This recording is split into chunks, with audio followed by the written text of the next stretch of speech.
নমস্কার, আমি সন্তু আর আপনারা দেখছেন আমার ইউটিউব চ্যানেল গুল্ম। আজকের যে গাছটির বিষয়ে আমি কথা বলবো সেটা শীতেরই একটি গাছ। শীতের সময়ই আপনার নিকটস্থ যে নার্সারি বা গাছের দোকানগুলি আছে তাতে চারা পাবেন, এই গাছের চারা পাবেন। তবে এই গাছের ফুলটা কিন্তু শীতের একবারে শেষ লগ্নে বা বসন্তে এই গাছে ফুল দেখা যায়। শীতের অন্যান্য গাছগুলির মতো এই গাছটি অতটা জনপ্রিয় নয়, তবে আমি নিশ্চিত বলতে পারি একবার যদি এই গাছ আপনারা বাড়িতে করেন তবে অবশ্যই এই ফুলের আকৃতি ও রং আপনাকে মোহিত করবে।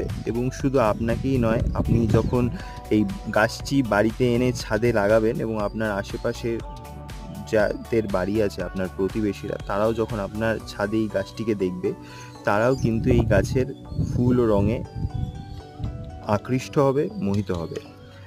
তাই